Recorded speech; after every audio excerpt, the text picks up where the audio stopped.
Welcome back to the class, everyone. The first road ahead for 2023 just dropped, and it is chocked full of information. That being said, we're going to be taking about 3 videos to cover everything that's really important pertaining to it. So first off, we are going to be talking about Dad Bod Boba himself. He was just given a kind of mini rework. Basically what's happening is another Tusken is coming into the game, and under his leadership, when the Omicron is active in 3v3 Grand Arena, Boba Fett Sign of Jango, or Dad Bod Boba, will actually become a Tusken and be used in that meta. So I want to talk a little bit about that, what that is going to entail, to how viable he's actually going to be. But also, one of the other things that I would feel a little remiss if we missed is if we didn't really talk about the concept that CG is now addressing here of adding extra factions to older characters to make them viable in new scenarios. One of the reasons why CG doesn't add new tags or all the tags they want to immediately to a character a lot of the times is for game balance.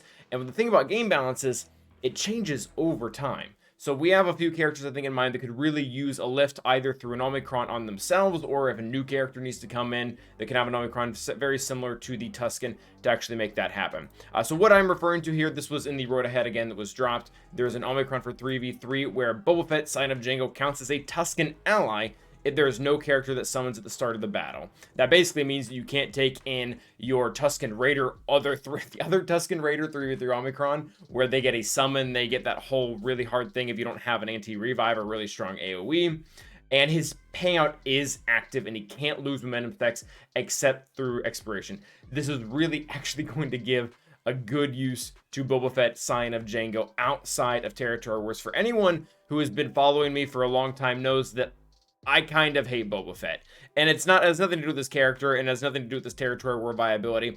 I just really don't enjoy how when he came into the game, and this is different from Grand Inquisitor or Star Killer or even Afra, the best team for bounty hunters, which is his faction outside of territory wars, typically never involves him. At best, he's filler in a Dasher Bam team because he can get lots of hits in and generate turn meter. But for the most part, as you can see where I have him gear, Zeta, and Omicron wise, he's pretty much been useless for me. So I don't know if I'm going to go all in, but I really love this concept of CG giving a character at least more, or at least 2 homes, if not more so. This is really one of the, I think, the downfalls of him. Even with Ben Solo, who is majorly going in on Rey, can actually still be used with JTR if you want to. So I really like this other solution that they're giving him, and it really is going to maybe even prompt me to gear him up. I don't know if he's going to be worth all the Cairo. I don't have to give him the Omicrons granted, but I would have to give the Tusken Chieftain his Omicron. So we'll see. That's to be determined, but overall, it looks like it's just going to make him a ton better. If you've ever looked at Boba Fett Sign of Jango's kit, we're not going to go into it in all of its entirety,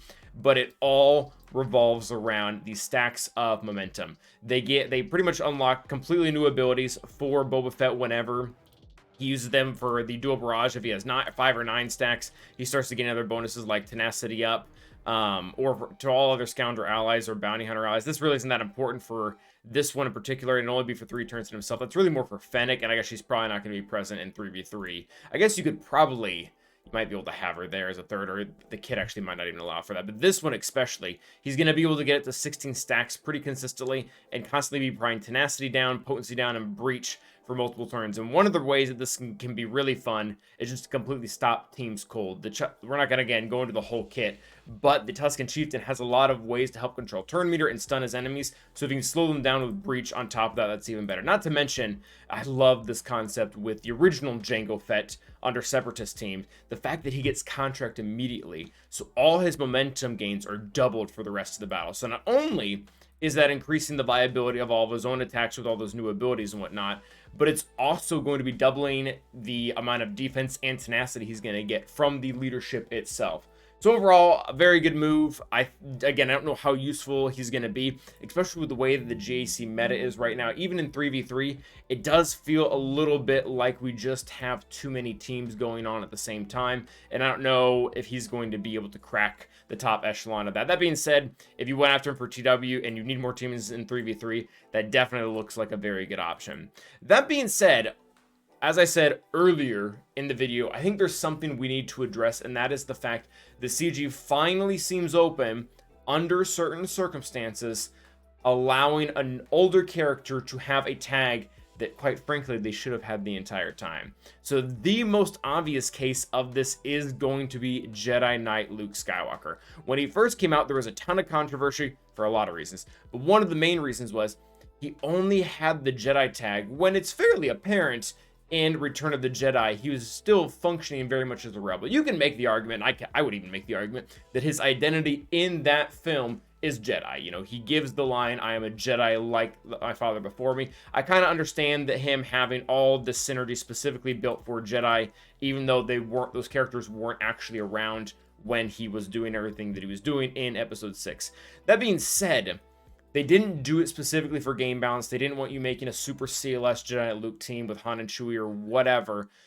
The game has changed rapidly since it's come out. We had just had 2 Galactic Legends when it came out, and they didn't want him being superior to them. That being said, we now have 7, and very likely have an 8th one coming very soon. So I think it's about time that they give us a little bit of freedom. Even if this isn't the ideal team, I just love the fact that we could have options. Again, going back to the example of Ben Solo as well as our Dad Bob Boba, or even Chrysanthemum that works under both Jabba and Aphra. I like it when we have a little bit more freedom to do what we want with our rosters, rather than having every single team just be pigeonholed in. And I think one of the ways that they might do this, and they just might totally not, is if we ever get a Galactic Legend Leia, Endor Leia, General Rebel Leia, wherever she is, I think that's a possibility for her. Maybe not even as an Omicron, but as a Zeta, that if Jedi Knight Luke Skywalker's on the team, that he gets the Rebel faction, he gets to function alongside with her. Really what I want in the deepest parts of my heart is I just want to be able to use Jedi Knight Luke, Han and Chewie on the same team, and for it to all have synergy and it to be beautiful. I don't know if just giving him the faction tag will actually make that happen, but it is something that I very much want. Another character that could definitely use a new faction tag, and again, another way that they could have another home that would be really fun, would be Boba Fett. And this is really to mirror both Boba Fett, Scion of Jango, as well as Jango Fett. Jango Fett worked primarily with the Separatists. He was even given the Separatist tag right out the gate. Really not right out the gate. They had to put it on backwards, but it is actually on his character card. And I think it would be really cool if you could actually take Boba Fett in, whether it be Territory Wars or GAC or TB, I don't care, under the, say, a Lord Vader lead, and he instantly gets contract activated, because that's kind of how the other 2 ones work. He would have his protection turn into health, so he would be a lot tankier, and then he would essentially take a bonus turn. And I like this idea for a few reasons. Number one, I think it would make it more viable. He has dots, so he can add something to both a Vader and a Lord Vader lead, but on top of that, he takes a bonus turn. So he is going to function very similar to how Han functions in shooting first. They would be I think the only 2 to take bonus turns. Actually, I think Watt might be a bonus turn too. A lot of them they start with a 100% turn meter. That being said, it would be a really cool way for him to rival, and it would actually give a lot of viability to Boba Fett as a whole. Because if you can go first and get a guaranteed ability block on someone, or I guess an 80% chance to get an ability block on them, that is really stinking cool. Actually, no, it is on the selected target. Yeah, it's 100%.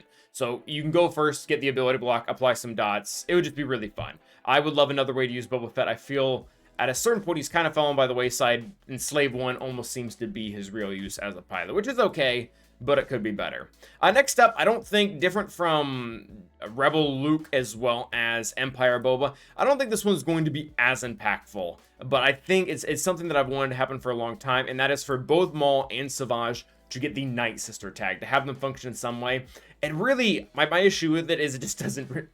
Again, the options are cool, but I don't think it does anything. You're going to get Maul. I guess an AoE days would actually be very nice for Night Sisters. They currently have no way of applying that. And that's it can be kind of important, because if they need to slow down the other team while they currently ramp up, that can be important. I think specifically of Night Sisters versus both CLS as well as General Grievous, being able to daze the Chewbacca's or B2 would actually be very helpful. But Savage, his Omicron is already doing so much for him, and it seems very counterintuitive to what Night Sisters are currently doing. You want Zombie to be the focal point. You want her to die. You want Asajj to ramp up her offense via those deaths. You want Daka to ramp up her health via those deaths. So I don't know how much he actually adds to the team, but they're kind of in the same category, so we're putting them both together. It would be really cool to see. Maybe that could be Darth Maul's Omicron for 5v5 GC, or maybe just all of GAC. I don't know why we need to separate between 5v5 and 3v3. And if there was one... If Maul and Savage are barely going to make a difference if they get the Night Sister tag, this one's going to make no difference at all. Again, she definitely is Phoenix. She very much fits the line, but I just don't see how her being on the team is going to change anything. Again, what we're going here is for options or cool ways that they can add it. Maybe if, again, we get Agent Callus or something like that in game, although he really didn't have that much contact with her other. Maybe he has an Omicron where if Fulcrum's on there, she also gets to become a Phoenix, and then we get a whole new revamped Phoenix team.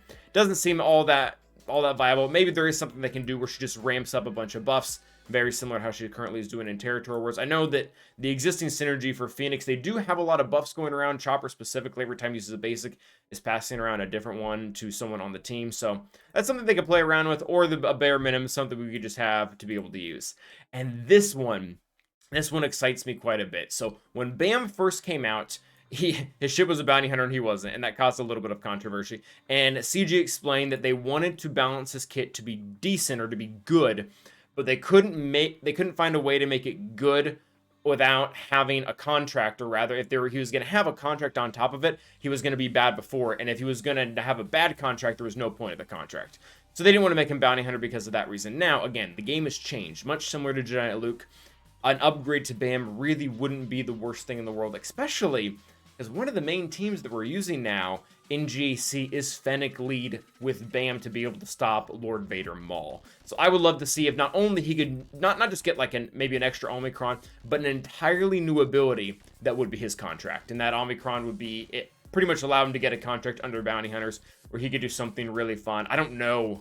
I haven't even thought this through. I don't even know what I would want that ability to be. I don't know if it would just be added offense. I don't know if it would make him undefeatable when he goes into a squat position like his Datacron had that one time. There's definitely a lot of things they could do to play around here. I definitely don't want to see this have no cooldown like the other Datacron did. While that was fun, that was definitely way overpowered, especially in the two-man Fennec comp versus Lord Vader.